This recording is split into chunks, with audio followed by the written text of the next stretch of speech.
Assalamualaikum warahmatullahi wabarakatuh. Perkenalkan, nama saya Faisal Hamdani Putra, Prodi Manajemen Kampus Universitas Pancasakti Bekasi. Saya di sini ingin mengerjakan tugas UTS PAI yang diampu oleh dosen Pak Aden Sudarman, SAG, MPDI. Pengertian konsep wudu dalam ajaran Islam.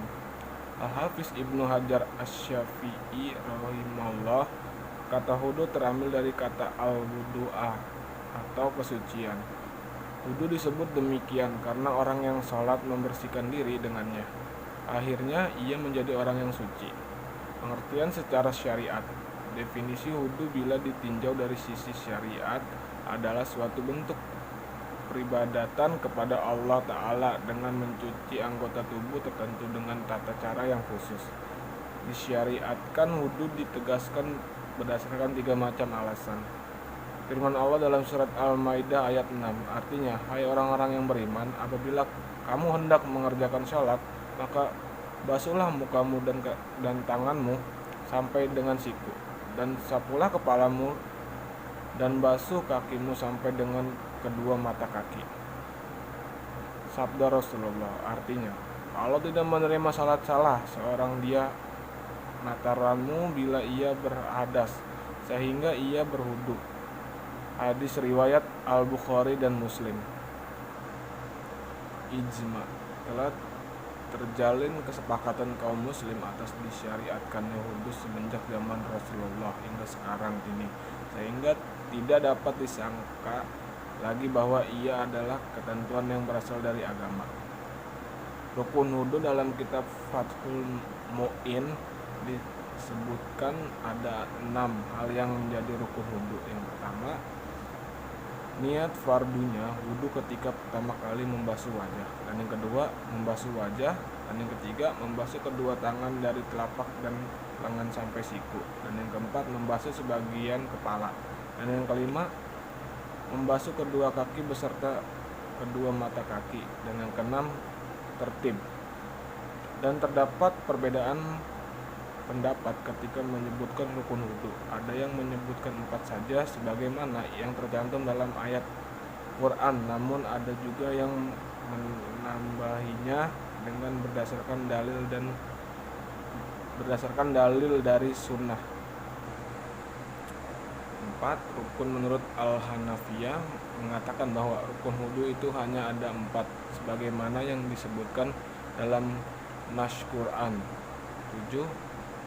Rukun menurut Al-Malikiyah menambahkan dengan keharusan niat ad-dalak, yaitu menggosok anggota wudu, sebab menurut beliau sekedar mengguyur anggota wudu dengan air masih belum bermakna mencuci atau membasuh.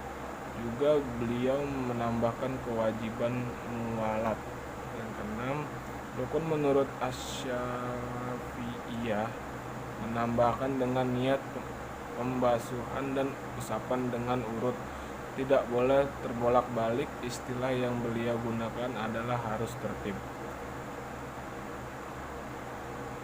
Rukun menurut Al-Hanabilah mengatakan bahwa harus niat tertib dan muwalat, yaitu berkesinambungan, maka tidak boleh terjadi jeda antara satu anggota dengan anggota yang lain yang sampai membuatnya kering dari basahnya air bekas wudu. Syarat-syarat wudu yang pertama, dikerjakan dengan air mutlak.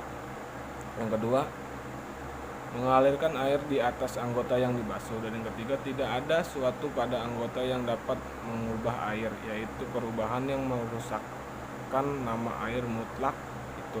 Dan yang keempat, pada anggota wudu tidak ada suatu yang menghalangi antara air dan anggota yang dibasuh. Yang kelima, dilakukan sesudah masuk waktu sholat bagi orang yang selalu berhadas. Sunnah wudu yang dianjurkan Rasulullah SAW. Yang pertama, membaca bismillah. Yang kedua, membasuh kedua telapak tangan sebelum memasukkan ke wadah. Dan yang ketiga, berkumur. Dan keempat, menghirup air ke hidung.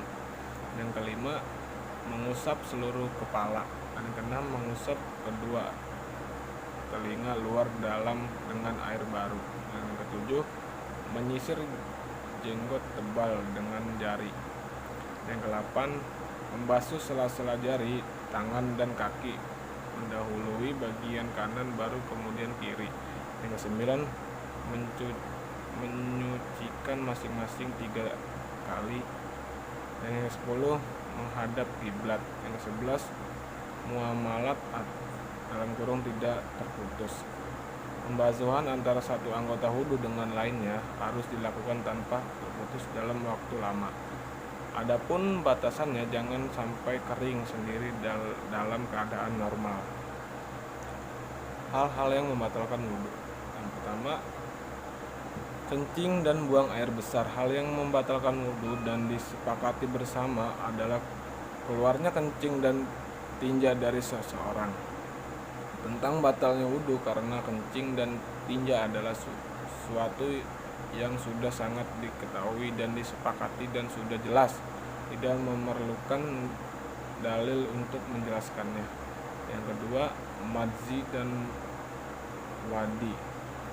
Yang pertama, termasuk yang membatalkan yang keluar dari kemaluan depan seorang laki-laki adalah madzi dan wazi. Madzi adalah sesuatu yang keluar dari penis seseorang lelaki setelah dia bercumbu, melihat atau berpikir mengenai seks. Dia adalah air yang kental yang keluar dengan cara mengalir dan tidak mencampur laksana mani.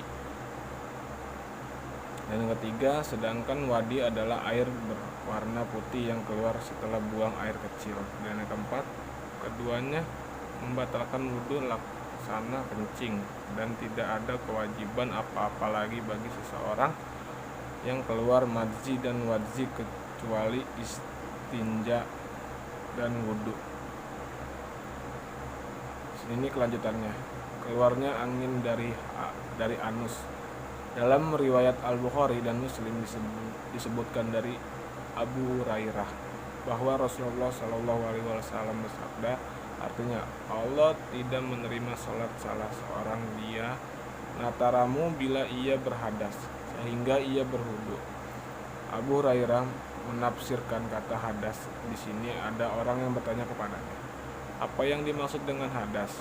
Dia berkata, kentut yang tidak ada suaranya dan kentut yang ada suaranya. Yang keempat, tidur berat. Hal yang disepakati membatalkan wudu adalah tidur berat dan panjang, sebagaimana tidurnya seseorang yang tidur di malam hari kemudian ia bangun pagi. Sedangkan yang berupa kantuk maka dia tidak membatalkan wudu, sebab itu adalah tidur ringan. Yang kelima, bersentuhan laki-laki dan perempuan yang boleh nikah yang sudah balik dan berakal, dan tidak ada penghalang keduanya. Yang keenam, menyentuh kemaluan dengan telapak tangan tanpa ada penghalang. Mungkin sekian video dari saya, kurang lebihnya mohon maaf. Saya akhiri. Assalamualaikum warahmatullahi wabarakatuh.